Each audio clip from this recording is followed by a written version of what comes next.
Ideologi politik, political ideology. Kita semua pernah dengar kata itu. Political ideology itu adalah sebuah pemikiran politik, sebuah ideologi politik dari seseorang untuk melaksanakan politiknya yang menjadi dasar untuk berpolitik.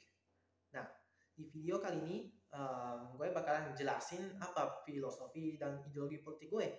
Kan, ya seperti kalian tahu lah, bagi yang dari Twitter, yang lihat aktivitas gue di Twitter.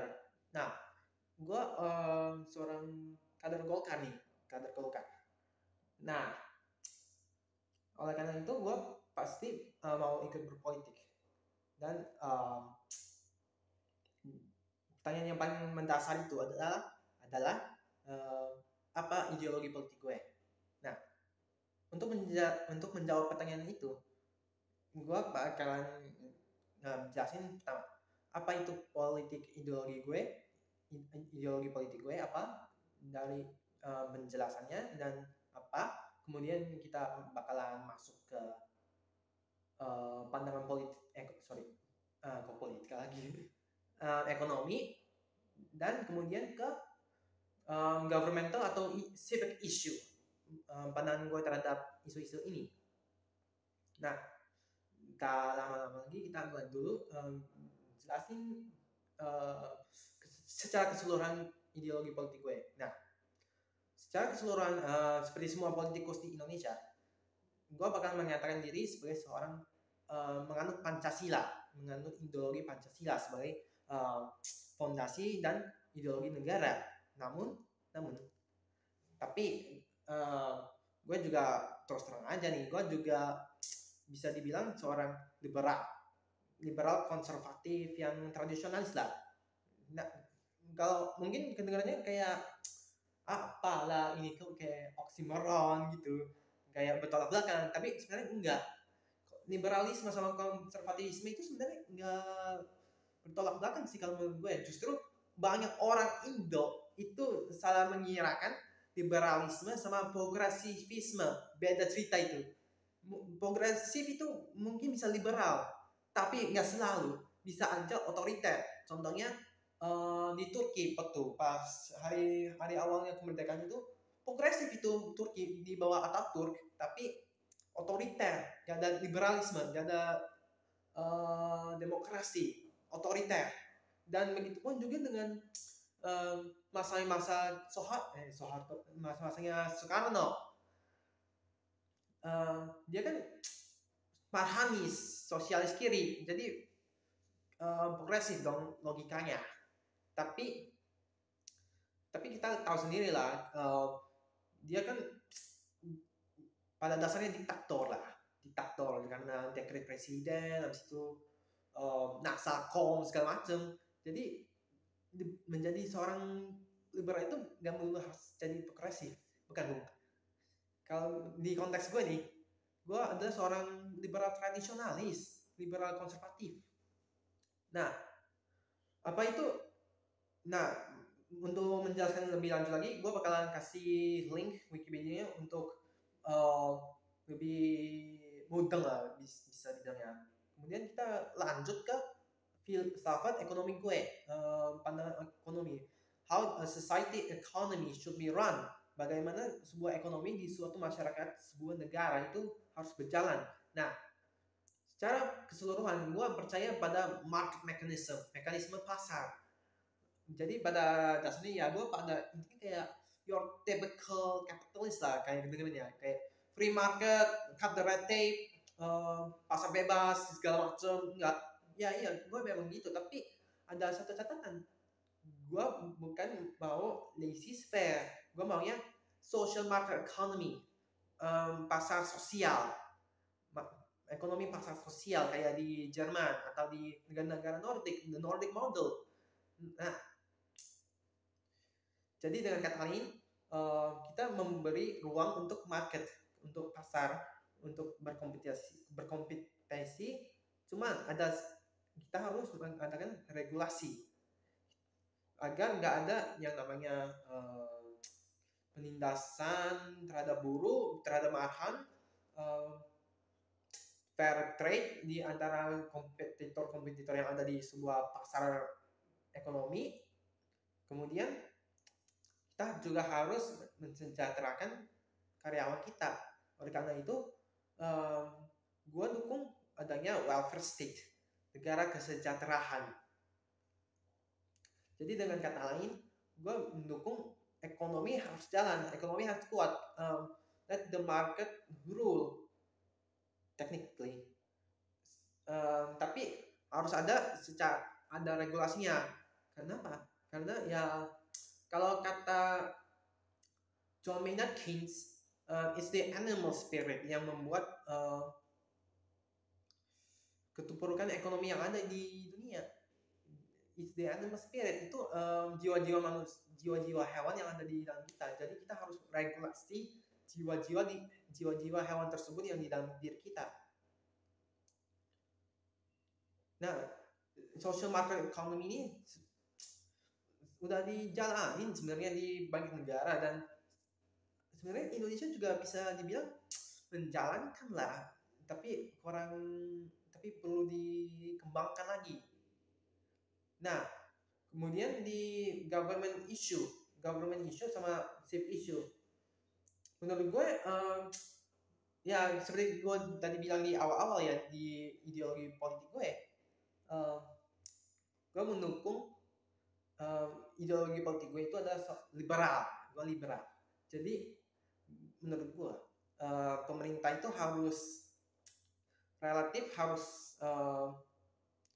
gak ikut campur lah sama urusan orang pribadi. Mungkin harus ada, itu negara harus ada, terus terang negara harus ada untuk menjaga keamanan dan ketertiban. Kita semua setuju dong itu. Nah, yang gue agak setuju adalah tyranny by the state, tirani negara, totalitarisme, otoritarisme, apapun itu. Dan meskipun banyak di sejarah kita sendiri kayak Pak Harto tuh ceritanya, meskipun Pak Harto itu bagus, terus terang Pak Harto itu bagus, tapi yang nggak bagusnya itu, dosa terbesarnya Pak Harto itu adalah otoritarisme. Itu dosa terbesarnya. Selebihnya ya he's a good guy. Nah, oleh karena itu, untuk mencegahnya adanya abuse of power, totalitarisme dan segala macam, maka menurut gua peran negara, kekuasaan negara itu harus seminimalnya mungkin. Seminimal mungkin itu ya cuman misalnya oke, anggaran selesai, kepolisian ada, pendidikan ada, gitulah. Jadi oleh karena itu gue mendukung undang-undang ITE itu harus di-abolish, harus dicabut. Kenapa? Karena ya untuk menjalankan suatu masyarakat yang demokratis, negara yang bebas, itu harus ada freedom of speech, Bung. Kalau lu gak ada freedom of speech dan ada ngaku-ngaku demokrasi, lu bukan demokrasi, Bung. Itu pseudo demokrasi yang di Rusia tuh. Rusia itu pseudo demokrasi loh. Lu mau kritik si Putin itu langsung di penjara. Oleh karena itu ya harus ada freedom of speech sama freedom of expression, dan tentu saja freedom of berpartisipasi dan mengafiliasi diri dengan organisasi-organisasi dan parpol dong. Nah, tapi ada dilemanya sih. Kalau kita mau fair aja nih. Kalau ada orang komunis nih mau bilang aja PKI 2.0 mau bikin itu. Sebenarnya secara teknis, secara demokrasi, kalau kita ambil mentah-mentah, boleh. Dan begitu pun dengan Nazi sama fasis, itu boleh sebenarnya. Cuman ada dilemanya ini. Apa iya lu mau mentolerin ideologi orang-orang yang mendorong ideologi yang secara keseluruhan anti demokrasi? Kayak itu komunis sama Nazi loh. Kita ngomongin Nazi sama komunis. Apa kita harus kasih mereka kesempatan? untuk berdemokrasi, untuk menghancurkan demokrasi ketika mereka uh, in power, ketika mereka terpilih. Nah, tentu yang punya akal sehat enggak dong, kita pasti nggak bakal setuju. Oleh karena itu, gue setuju tuh, Indonesia melarang komunisme, gue setuju.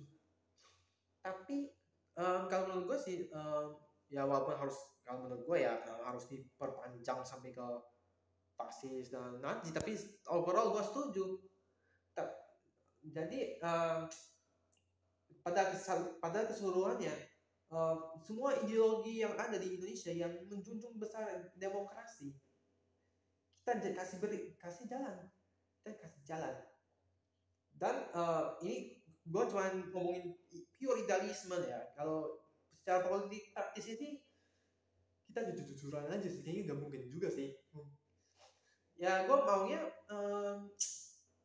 mengreformasi sistem Indonesia yang dari presidensial menjadi ke parlementer ala Westminsternya Inggris. Kenapa gue bilang itu? Kenapa gue maunya Westminster bukan presidensi kayak ala Amerika? Enggak. Gue maunya kenapa? Kita common sense saja nih. Kita milih wakil rakyat kita. Presiden sama wakil presiden 2 orang. Sementara DPR ratusan orang, puluhan orang, ratusan orang. Jadi ya kita common sense saja. Yang mana yang lebih demokratis? Parlemen atau presiden? Parlemen dong. Oleh karena itu gue dukungnya parlementarisme, menjadikan Senayan Westminster Oriental, Westminsternya Asia. Jadi ya untuk sekedar itu aja sih, itu penjelasan apa filosofi politik gue, seperti yang pandangan ekonomi gue sama governmental issue. Mungkin ada beberapa hal-hal yang terlewatkan nih, seperti contohnya mungkin gue mendukung gun rights, tapi ya gue bakalan bahas itu nanti lah di video-video berikutnya. Untuk sementara sekian dulu, nama gue Hegel dan see you next time.